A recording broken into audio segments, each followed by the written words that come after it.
Whilst the podcast is literally called the Bitless podcast, I am shockingly actually not completely opposed to bits. Ironic, isn't it? Hey cowboys and cowgirls, and welcome back to the Bitless podcast, where education gets mixed with tackroom gossip. Today we will be thoroughly examining the common discussion about whether bitted or bitless bridles are the better choice, and how to make that distinction for your horse. Little disclaimer, I am neither a bridle fitter nor a veterinarian. I have no specific education regarding this topic other than my personal experience and the research I did for this video. Whilst I will try to argue with facts and logic, I am not all-knowing. I can make mistakes. So please make sure to do your own research as well. One of the most used pro-bit arguments out there is the saying that soft hands make a soft bit, while harsh hands can turn any mouthpiece harsh. And while half of that statement is true, the other is utter nonsense.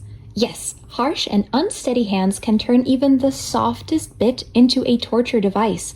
That is 100% true, which is why I personally believe no beginner should ever ride in any bit harsher than a simple snaffle. However, the other half of the saying, soft hands making any bit gentle, is not true in the slightest.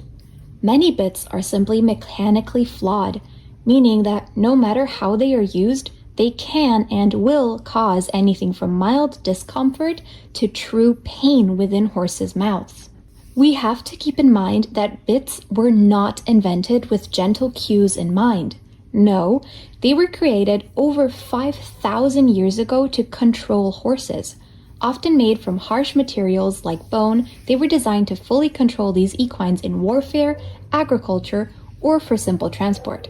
According to horsenation.com, the first bit could be as old as 3,500 BC. Isn't that insane?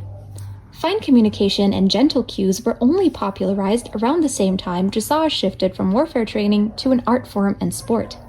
Before that, horses were seen as machines, as vehicles, and not as animals with feelings. A good example of those would be the mule mouth bit, also sometimes referred to as a bike chain or mullen bit. It's typically made from rigid, sharp-edged materials, sometimes literally chain-style metal with edges, which create extremely uneven pressure across the horse's mouth. It literally looks like a saw, in my opinion. Mechanically, that's a failure in design. A good bit should distribute predictably and encourage clear communication. Mule mouths might flex and contour to the horse's mouths. However, due to the rough surface, it can not only lead to pinching, but even abrasions within the equine's sensitive palate. These bits are made to control mules thanks to the common misconception that they are stubborn. They are quite literally designed to be too painful to be ignored. The result? Pain instead of communication. Horses may respond quickly, but not because they understand, simply because they're trying to evade the extreme pressure and discomfort. Over time, this can cause bruising of the palate, tongue and teeth damage, resistant behaviors like head tossing or gapping, and a breakdown in trust. There are 0 ways of using bits like these without damaging the equine it's being used on, no matter how soft the hands are. Another example would be the extremely popular Dutch gag bits. These bits slide up in the horse's mouth, encouraging the head to lift while pulling on the sensitive corners of the lips and the poll simultaneously. They provide confusing, mixed signals and can cause the bit to ride too high, hitting the molars. Not just that, but literally any amount of pressure will trigger this leverage effect, and since the bit is almost exclusively used in English riding, there is constant contact with the bit, aka constant leverage. I won't dive too deep into this model, since plenty of other creators have already explained these mechanics better than I could ever hope to. I recommend checking out Equisaurus on TikTok. She does amazing breakdowns and explains different bits, and, as far as I'm aware, she has the necessary certifications for all of this. She also has amazing models that she demonstrates the bits on so that you can get a better look at what's happening within the equine's mouths. Does that mean that all bits suck and should never be used? Absolutely not! There are many gentle, soft bits that can greatly benefit horses, especially those uncomfortable with pressure on their nasal bone. It only takes a single look at a mechanical hackamore to understand that bitless does not immediately mean softer.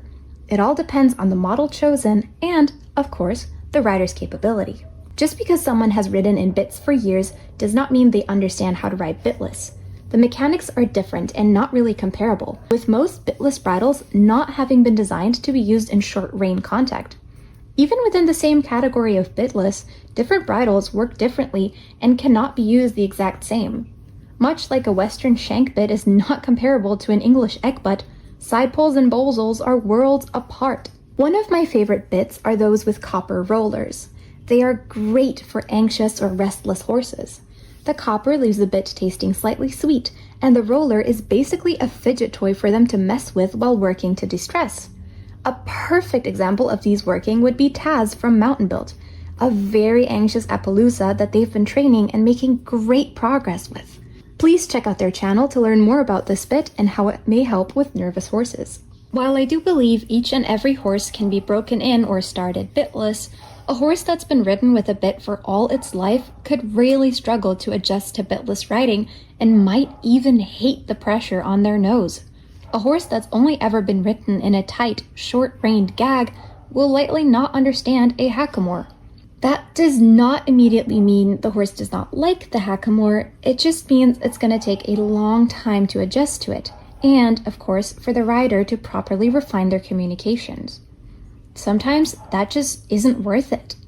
If a horse is being ridden in a gentle, harmless bit by a rider with soft hands, there's no need and no benefit to try and bully them into going bitless. The probably biggest downside to bitless bridles, in my opinion, is that they can become really dangerous if improperly fitted thanks to just how sensitive a horse's nasal bone is.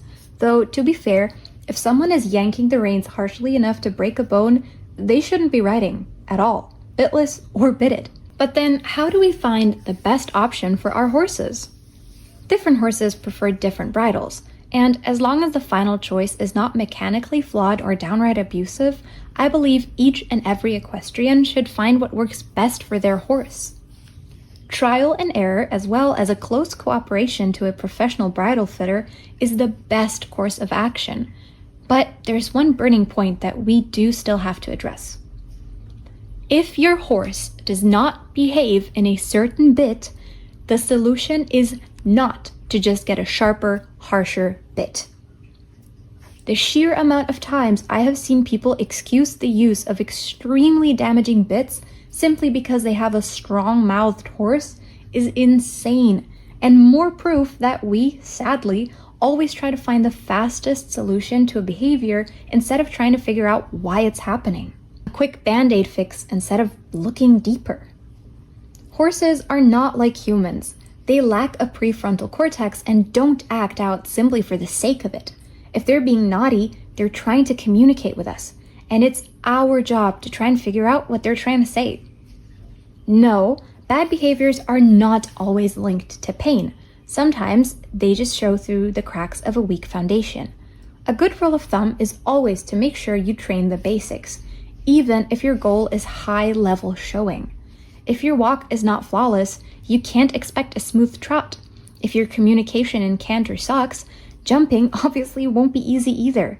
Neglecting simple flat work and groundwork is one of the biggest mistakes equestrians make, and the horses are always the ones who end up suffering for it. So if your horse is strong and pulls on the bit while you're running towards a jump or turning the corner on a barrel, go back to basics. See if your horse actually listens to you and knows what cues you're giving to it. I can guarantee it's not just being hasty or naughty. Look deeper than the surface, and once you find the reason, it's much easier to work on that than to just keep throwing tack and equipment at the horse and hoping that something fixes it. Now, even though I'm not a professional when it comes to bridles or bits, I do have quite a bit of experience in it. I used to ride in bits all the time when I had first begun riding. I was not a big fan of bitless, and quite frankly, I just could not be bothered to learn. Not to mention, all my favorite YouTubers and friends didn't use bitless bridles, so why should I? That is, until I saw Windstorm, or Ostwind, for the first time. That movie, I think every horse girl has seen at least 1,000,000 times. I remember thinking that I would much rather be Mika than any of the other girls. The next week, I bought a shiny purple side pole for my lease pony, and it all started there. When we first bought Darcy, she was not a fan of bitless bridles. So we ended up choosing a snaffle for her, the same that she was trained and ridden in. Since she wasn't ridden for a really long time, it didn't end up making much of a difference anyways. When I bought Nori though, he made it abundantly clear that he did not appreciate me using a bit. From head tossing to rolling himself up far beneath the vertical, yeah, it was not working. Instead, I bought a sleek, simple leather bitless bridle, and his behavior improved instantly and drastically. The only time he ever had to endure a snaffle were longer trail rides or when someone else was riding him, since sadly my German equine insurance had a strict clause about not covering any accidents without what they deemed proper tack, aka a bitted bridle, full saddle, and helmet. Side note, but please research local laws and your own insurance before choosing tack to ride out in as well. Save yourself a big bill and a pile of unnecessary paperwork. As much as I would love to say use the exact equipment that you think is 100% best, we can't ignore laws, and I would hate for someone to not get their bills paid by insurance simply because they were riding out in a rope halter or something of the sorts. All in all, different horses prefer different things. We have to adjust to their preferences, not the other way around. It's our job as equestrians to properly research any tack we choose to use and to never use tack as a quick fix. Our horses carry us through thick and thin, rain and sun. We should always try to make them as comfortable as humanly possible. Or, well, horsably possible? Okay, yeah, I'll see myself out. Please feel free to leave your thoughts or any requests for future videos in the comment section down below. I'm eager to hear your opinions on this topic. Please remember to always be polite and never forget to do your own research. Be skeptical of the internet for the sake of your horses. Thank you all so much for watching, and I hope to see you back next time. Maybe we'll finally pick a topic that isn't so controversial.